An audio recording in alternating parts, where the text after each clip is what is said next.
कम छो मजा मार है मामा। जुर्म के साझीदार जब एक दूसरे का साथ छोड़ते हैं तो खून के प्यासे हो जाते हैं। चंदन मिश्रा और शेरू सिंह की कहानी भी कुछ ऐसी ही है। पटना के मशहूर पारस अस्पताल का कमरा नंबर 209 इसका गवाह बन गया। इसका वीडियो दुनिया ने देखा।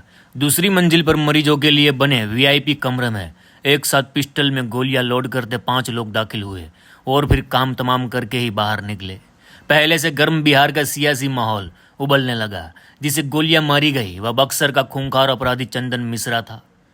अपने माथे पर दर्जनों हत्याओं के आरोप के साथ काला इतिहास लेकर घूमता था। अरे मामा, ये चंदन और शेरू की दोस्ती की मिसालें दी जाती थी। दोनों को जयवीरों की जोड़ी बताया जाता था। दोनों साथ साथ जुर्म को अंजाम देते।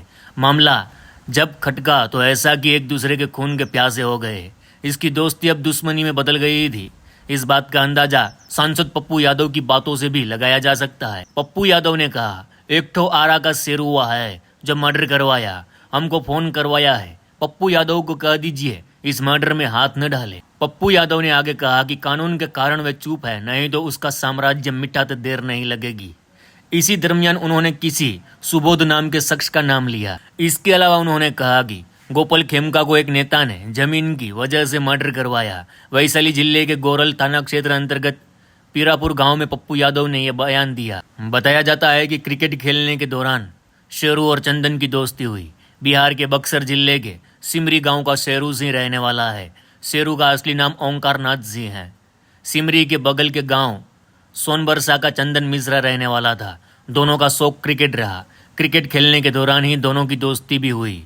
समय के साथ दोस्ती बढ़ती चली गई। साल 2009 में क्रिकेट खेलने के दौरान अनिल सिंह नाम के एक शख्स से इनका विवाद हो गया। शेरू और चंदन पर हत्या के आरोप लगे।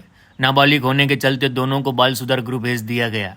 नाबालिग होने के चलते दोनों की जल्द ही रिहा हो गए, मगर बाहर आते आते क्रिमिनल की ट्रेनिंग पूरी हो चुकी थी। अब इनको क्राइम में मजा आने लगा था। इन्होंने अपना एक गैंग बनाया, रंगदारी वसूलने लगे। जब पैसे आने लगे तो नए नए शौक बढ़ गए, नए नए हथियार आने लगे। बक्सर के साथ साथ आरा में भी धमक बढ़ गई। आलम यह रहा कि साल 2011 में इस गैंग ने 6 मर्डर कर डाले।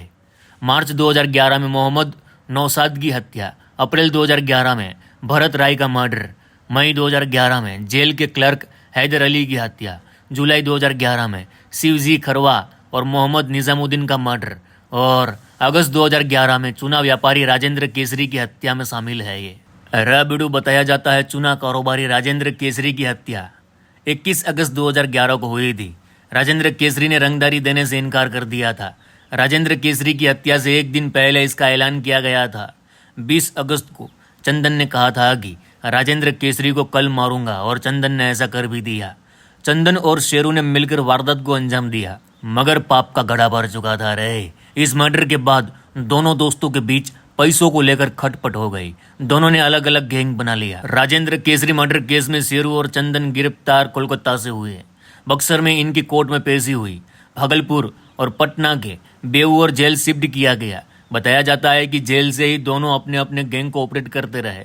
राजेंद्र केसरी हत्याकांड में शेरू को फांसी और चंदन को उम्र कैद की सजा हुई। अरे भाऊ, इनकी जुर्म की दास्तां यही नहीं रुकती। चंदन को जब जज उम्र कैद की सजा सुना रहे थे तो उसने कोर्ट में मौजूद पुलिस वाले का हथियार छीनकर उसे गोली मार दी। कोर्ट में हत्या करने के बाद वह फरार हो गया। बाद में आरा पुलिस ने गिरफ्तार कर फिर से जेल भेज दिया। शेरू की फांसी की सजा भी हाई कोर्ट ने उम्र कैद में तब्दील कर दी। शेरू सी अब भी जेल में है। चंदन मिश्रा भी जेल में ही था। इलाज के लिए पैरोल पर जेल से बाहर आया था। उसे बवासीर था, जिसका ऑपरेशन पटना के पारस अस्पताल में हुआ था। 18 जुलाई उसकी पैरोल की आखिरी तारीख थी। उससे एक दिन पहले ही उसकी अस्पताल में हत्या हो गई। आरा के तनिष्क शोरूम में 25 करोड़ रुपए की डकैती मामले में भी शेरू गैंग का नाम आया था। मामले की जांच अब भी चल रही है। अब पटना के वीवीआईपी अस्पताल में घुसकर यह मर्डर हुआ तो पुलिस पर कई सवाल खड़े कर दिए गए हैं। कुख्यात अपराधी चंदन मिश्रा की हत्या के मामले में पटना पुलिस ने तौसीफ बादशाह नामक एक युवक को हिरासत में लिया है। पुलिस हिरासत में उसके आते ही इस बात की चर्चा भी शुरू हो गई है कि कौन है तौसीफ बादशाह। चंदन मिश्रा की हत्या उसने क्यों की? चंदन मिश्रा से किस बात को लेकर उसकी अनबन थी? पटना पुलिस इन सारे सवालों को तलाश रही है। पुलिस की जांच में जो सबसे बड़ी बात सामने आ रही है कि हत्यारों ने इस हत्याकांड का वीडियो क्यों बनाया, वीडियो कॉल पर वह दूसरी घटना को किसे दिखा रहे थे। पुलिस सूत्रों का कहना है कि तौसीफ बादशाह गैंग की यह पूरी हरकत सीसीटीवी कैमरे में कैद है कि पटना पुलिस इस हत्या को वर्चस्व की लड़ाई मान रहा है।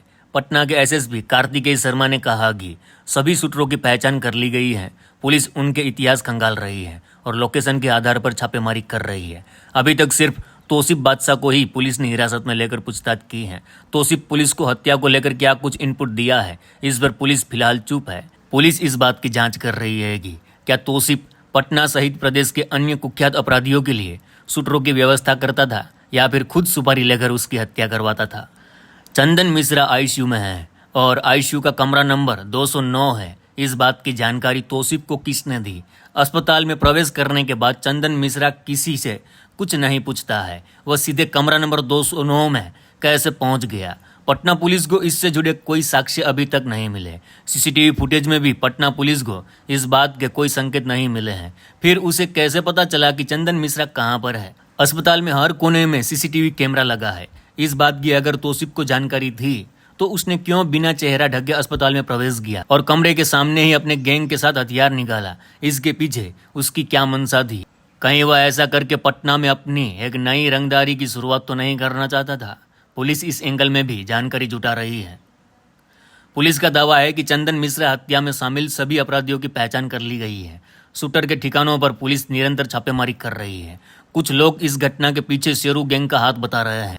कहा जा रहा है कि अपराधी इस घटना को अंजाम देने के बाद बक्सर की ओर भागे थे। पुलिस सूत्रों का कहना है कि चंदन और शेरू दोनों पहले दोस्त हुआ करते थे। चंदन शेरू गैंग के नाम से अपना गैंग चलाया करता था, लेकिन बाद में दोनों अलग हुए। शेरू और चंदन के बीच पैसों को लेकर बहुत बड़ी अनबन चल रही थी और इसी वजह से दोनों दुश्मन बने थे। एक तो इलाके में वर्चस्व को लेकर ये दोनों झगड़ रहे थे, दूसरी बात करोड़ों के रुपयों की डील को लेकर भी झगड़ा चल रहा था, प्रॉपर्टी को लेकर भी झगड़ा चल रहा था। तो ऐसे बहुत सारे एंगल है जिस पर पुलिस जांच कर रही है। हकीकत क्या है ये तो आने वाला टाइम ही बताएगा।